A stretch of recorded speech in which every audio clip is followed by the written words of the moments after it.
Aviso, esse vídeo fala sobre as fontes oficiais de ascensão divina. O seu DM não é obrigado a seguir essa lógica, especialmente se ele tem um cenário próprio.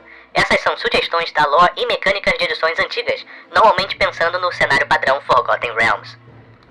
Se você joga Dungeons & Dragons por um certo tempo, você com certeza já encontrou aquele jogador que gostaria de se tornar um deus, uma divindade da guerra ou da paz, às vezes até pensando como uma maneira de aposentar esse personagem, de conseguir poder e imortalidade além dos mortais, ou até para tentar criar sua própria religião.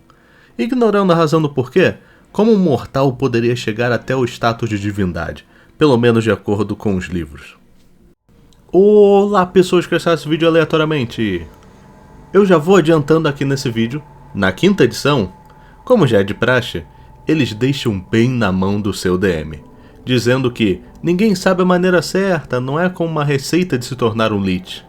Eles são bem vagos sobre, mas algumas sugestões de campanha que o livro do Mestre 2014 dá, tem exemplos como: o objetivo da campanha é o grupo conseguir se tornar deuses ou formar o próprio panteão. Mas falando nisso, vamos primeiro falar sobre a base disso tudo aqui do vídeo. Uma divindade precisa primeiro, antes de tudo, que nem no mercado de trabalho, ter um portfólio. Não tem a ver com currículo de trabalho, mas sim com o que essa entidade representa nos reinos dos mortais, e que ela também tem como trabalho desenvolver e botar pra frente essas ideias. Vamos usar o exemplo que o livro Divindades e Semideuses do 3.5 usa para explicar. Rei Ironeus, deus do valor, chama seus clérigos e paladinos a seu serviço e os encoraja a espalhar seus ideais de guerra honrosa na sociedade. Seus seguidores propagam noções de cavalheirismo e justiça em suas sociedades. Mesmo em sua guerra interminável com seu irmão Extor, Rei Ironeus promove seu próprio ideal, guerra travada nobremente e em propósito de justiça. Rei Ironeus representa cavalheirismo, justiça, honra, guerra, ousadia e valor. E esse é o portfólio dele. Por mais que esteja dentro de um domínio maior que seria da guerra, ele acaba representando algo bem mais específico e que vários heróis poderiam entender e defender. Mas você não precisa só disso. Você precisa de duas coisas bem importantes: seguidores e divindade. Se prepara que essa sessão aqui vai ser bem nerdola. No 3.5 as divindades eram divididas em rankings.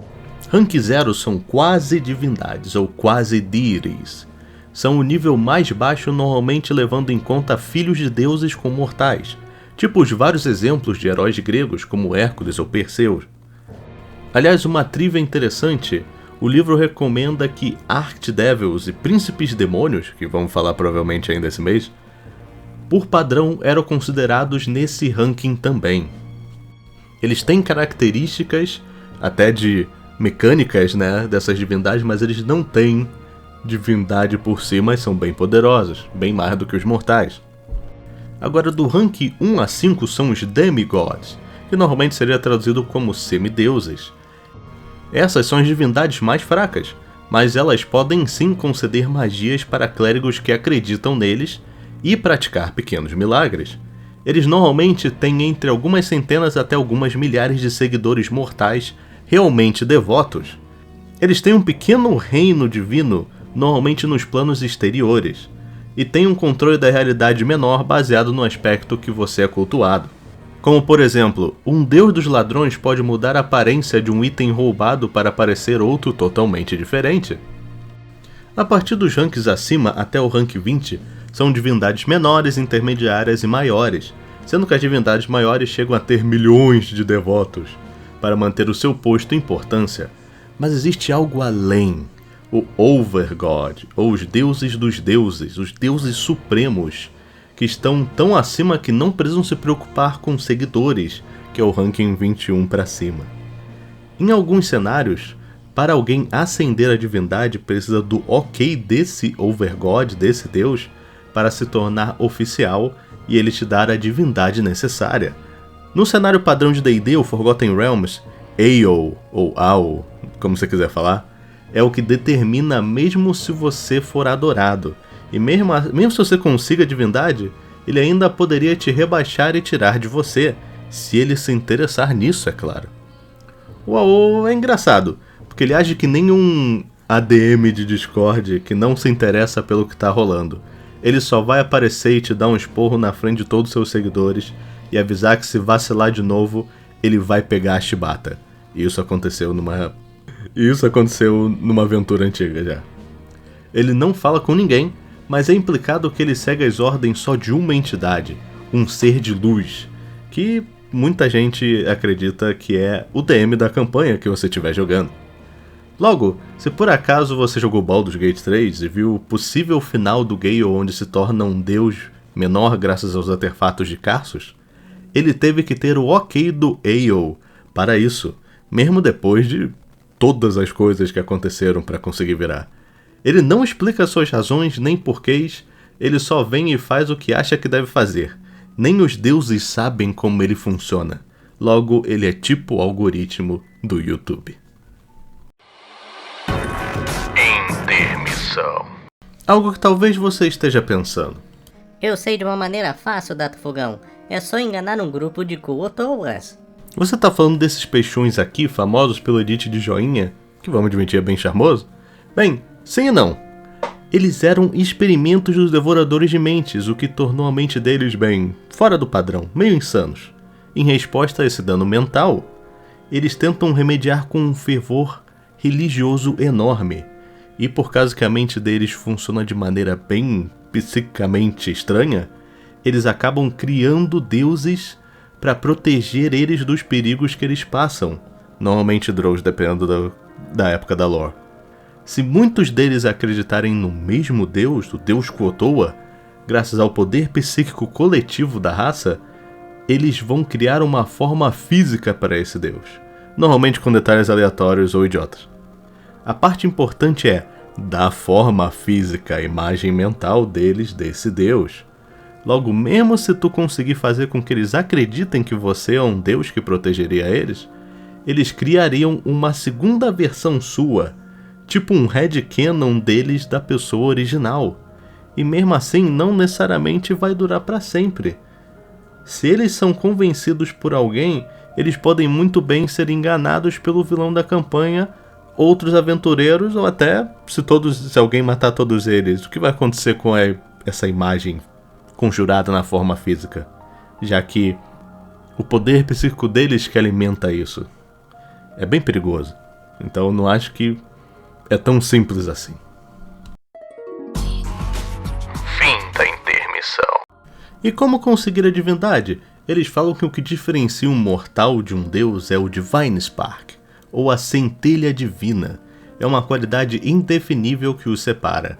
E aí que está, nas sugestões sobre a ascensão divina do livro, uma delas é poder roubar essa centelha dos próprios deuses, ou até absorvendo ela por deicídio, no maior estilo God of War 1. Outro fato mencionado é que existem um pouco de centelha sagrada em artefatos criados diretamente pelos deuses, tornando esses alvos de vários olhos por todos os reinos, pela possibilidade de extrair isso do item lendário.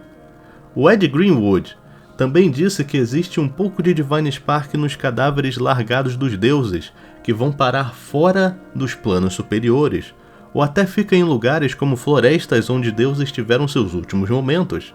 Então, dá para fazer várias aventuras só com essas ideias. Você também pode adotar a tática de vários vilões de campanha e abrir um culto para ser cultuado e ter sacrifícios feitos em seu nome, mas é um pouco arriscado mesmo com o Divine Spark. Acho que o melhor plano é ter um semideus como alvo. Eles são poderosos, têm a centelha, mas não são inalcançáveis como tentar matar o Pelor ou a Mistra. Mesmo assim, ainda pode ser algo bem difícil, mesmo com um personagem de nível épico. E por último, mas não menos importante, muito cuidado, pois no processo de tentar ascender, você pode encontrar um tomo de Vecna com os segredos de como ele virou o deus dos segredos, e BAM!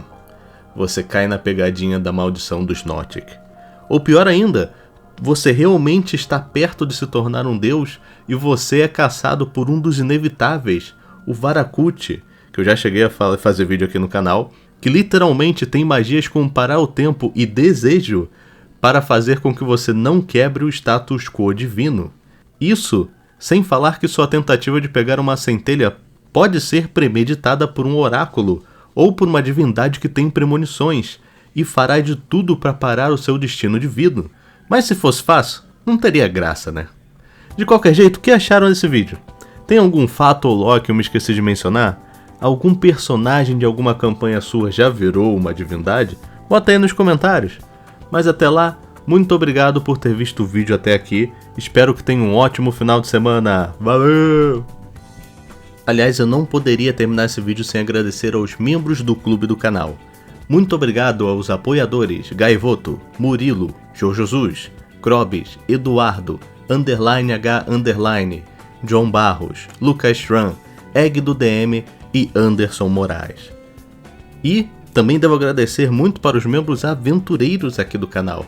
Muito obrigado ao Daleia Freire, Leite com Manga, Marcelo 4294, Versagem Crow Média, Woki, Miss Lamad, Nathan, Davik Gamer, Jotave MB, The Shadow One, Yuichi, Anthony Kawan, Harunetsu, RPG Hoje, Felipe Oliveira, o Fantástico Sr. André e Tepeira 1602. Caso você queira aqui ajudar o canal pelo preço de R$5 ou R$8 ao mês, você pode escolher qual é o nível de membro você acha que melhor serve para você. Onde você pode ganhar algumas coisas aqui de graça, mas se por acaso você não puder, não tem problema. Você está assistindo o vídeo até aqui, já ajuda bastante. E com isso, muito obrigado a todo mundo aí, gente, e um abraço. Valeu!